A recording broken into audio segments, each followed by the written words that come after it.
Sinqerisht, unë nuk përqafoj mundësira tjera që janë jashtë. T'ju a bëj një pyetje konkrete fare, ju doni ndryshim leadershipi apo jo, personalisht ju? Unë kam thënë që duhet riorganizimi plot. A doni ju ndryshim leadershipi apo jo? Riorganizimi plot. Çfarë do thotë i plot? I plot. Ju këtë kundërshtarin politik përballë e konsideroni regjim apo jo? Unë kam folë shumë qartë, Parti Shtet ta konsideron OSBE, Diri dhe Këshilli i Europës. Çfarë mendimi keni ju personalisht për SPAK-un? Po bën SPAK-u punën e duhur apo nuk po e bën?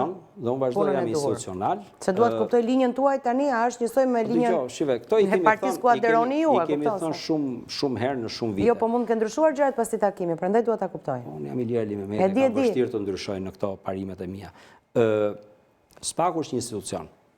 Njëjtë siç mund të jetë spitali.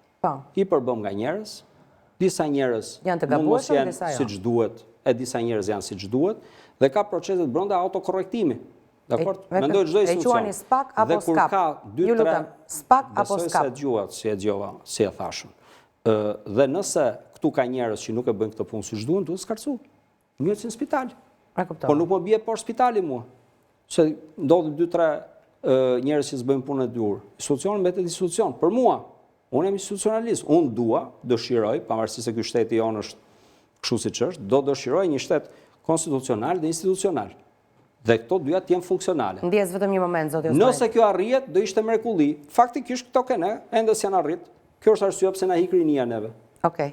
Janë në një linjë apo jo? Zoti Elimemeti në këtë çështje është një linjë me Berishën. Tërësisht. Edhe Berisha sot tha që problemi është Altin Troplini, por këta të tjerë janë më të mirë, po t'i shohim dhe këta. Unë këtu prapë shikoj paqartësi. Domethënë, çfarë nuk ju bind juve? Çfarë keni të paqartë? SPAK-un ose e njeh si institucion, ose nuk e njeh. Zoti Berisha nuk e njeh. E njeh atë kur i pëlqen dhe nuk e njeh atë kur si pëlqen. Kjo është relativizëm. Ne kur diskutojmë në tërësinë e vet këtë epokë politike që ka hapur SPAK-u. Do të themi gjë atroç. Këtu faktori më vendimtar në politikën shqiptare dhe publike prej 3 vitësh paktën është SPAK-u. Do të themi gjërat siç janë. Pra, po ka 6 vjet SPAK-u. Po 3 vjet e punë që ka pasur. Po mirë, pra, domethënë atëherë pas kemi SPAK, siç tha Iliri. Nejse, unë kam mendimin tim. Unë them që me relativizim nuk zgjidhet asnjë problem. E kam pikpamjen time filozofike. Relativizimi nuk zgjidh probleme, e shton ambiguitetin. Ne kemi nevojë për qartësi. Pra, unë po e marr 3 vjet e para të edhe përgatitjes edhe për shumë. Ishte përgatitje. Po mirë, dakord. Rregull. Atëherë, duhet kemi tash të vim çik konkretisht. Ne kemi zoti Berisha vetë që është në akuzë. Po doja çka qendrim man, edhe Ilir Meta. Këta të dy janë të persekutuar të regjimit, kurse Belina Balluku është fajtare. Këtu kërcet. Nuk mund të gjykojmë ne sipas qefeve të leadershipit të Ramës, se Rama bën një gjë. Këta thotë janë e shkuara, mos votonin Sali Berisha me Ilir Metën, por SPAK-u po i bie qaf, bie po ndërhyjnë në pushtetin e ekzekutiv, që është një marrëzi, sepse i vetmi që ka mundësi të ndryhë pushtetet tjera është ekzekutivi, se ka dhunën legjitime. E kuptoj. Ka forcën, nuk ka gjyqësorit. Vetëm Shqipëria ankohen për dhunë të gjyqësorit. Unë se kam dëgjuar teorinë si demokraci, do të marrëzia që flet kryeministri, më fal për fjalorin. Nesër do analizojmë gjyqësorin në studion 24 me detaje po. Koncept. Po ta shohësh të njëjtë gjë për të gjitha palët. Pra, u pëlqen SPAK-u kur heton dhe merr në akuzë kundërshtarët, dhe shpallin armik kur i merr në akuzë njerëz të vet. Kjo është inkoherencë. Këtë nuk dua ta shoh te ky grupim. Nuk dua ta shoh te inkoherencë. Nuk janë në të njëjtën linjë. Janë në të njëjtën linjë me Sali Berisha dhe Edi Ramën të pikë. Pra, SPAK-u është kështu, po është ashtu. O është ose është. Nëse ka apo po këtë. Në fakt, zoti Elimemeti, po jo pra, tha e njoh institucionin. Brenda institucionit mund të ketë njerëz që gabojnë dhe mori programin spitalit. Spitali më qëndron sa, por ata njerëz që gabuan mund të ikën. Atëherë, po ta marrim, meqense të ndes kjo pjesë. Të ndes meqense të lutem, Ilir. Po ta marrë. Unë do jap përgjigje apo po s'ke çfarë të sqarosh më shumë. I ditë gjithë në rregull. Si e i qartë, po të qartësoj.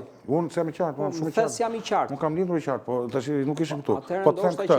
Nëse për 20 janarin, po tash unë nuk jam i paqartë. Unë bëj pyetje ose jam i paqartë. Bëj pyetje që ju sqaroni publikun. Po them tjetër gjë. Nëse për 20 janarin zoti Berisha merret në akuzë, çfarë qëndrim do marrë grupimi juaj ose ky rrethim miqësor juaj? Do themi që SPAK-u prapë është regjim? Këtë po them. Ja, të japi përgjigje zoti Elimemeti. Ti më që doni më konkrete. Jo ta ndihmoj zoti Elimemeti. Jo, s'kam nevojë për. Nëse doni të flisim para për respekt, po nuk doja vetëm diçka në lidhje me këtë, prandaj në lidhje me këtë. Shiko, zoti Kulluri, unë mendoj që në qofë se do marri zgjidhje dhe në qofë se po themi një lëvizje ndryshe, do filloj, do zhvilloj, le të mos ta bëjmë në mënyrë të vazhdueshme me patjetër faktin që me atë apo me ne, me atë apo pra jeni e zezë apo e barë, se kemi vuajtur gjithë kohën nga kjo gjë dhe është pikërisht kjo që bën leadershipi vet. Më kupton? Kategori morale 2K, mirë dhe e keqe, gabim dhe e drejtë. Jo, po një sekondë. Burr dhe grua, nuk është si ligji gjenerali. Dakor, po le të vim pak në kontekst që Berisha praktikisht nuk është pozita që duam të përballemi. Ndërkohë është një lider i cili, se në fakt, unë doja të ndryja edhe që parë, mua nuk më duket që është një situatë pa shpresë, mua më duket fare situatë e zakonshme në kuptimin që është një pozitë që i ka bërë shumë zullume për hir të vërtetës dhe ndërkohë kemi një opozitë që funksionon si vetëm se është një lider që s'po jep drejtën. Pra, kjo është ajo që kërcen që krijon vështirësi në gjithë këtë që jemi mbledhur dhe që ne po themi zgjidhje. Ndërkohë, në këto kushte thash, o del një grupim jashtë apo brenda dhe merr atributet e opozitës dhe i fiton këto nëpërmjet kapitalit politik që krijon në publik, ose brenda opozitës, dhe ky është mendimi im në këto kushte, ti vazhdon dhe i bën të qartë të gjithë ndjekësve të tu dhe antarëve të partisë dhe gjithë që ne jemi këta, po shumohemi çdo ditë, mban diskutime të qarta, transparente, çdo herë që atë brainstorming i quhet, pra qa mendimi kemi ne për zgjedhjet? Diskutohet çështja e zgjedhjeve, diskutohet çështja e gabit, diskutohet çështja se si do ndodhi. Pra të gjitha këto Ju i shikoni në një rrugë apo të ndar këto dy palë? A janë dy palë njerë?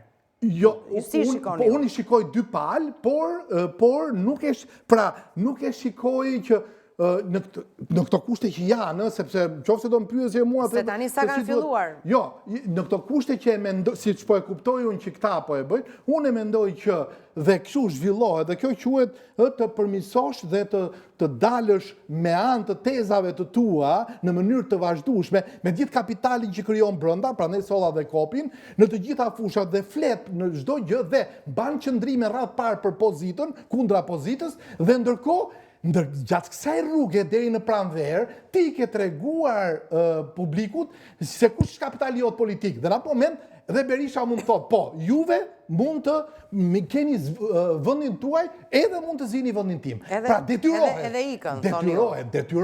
Kjo është rruga. Kjo është strategjia. Po. Kjo është strategjia. Zotëri Mehmeti, kjo është. Dhe këtë në pranverë e shikojnë të gjithë, dhe kush del leadership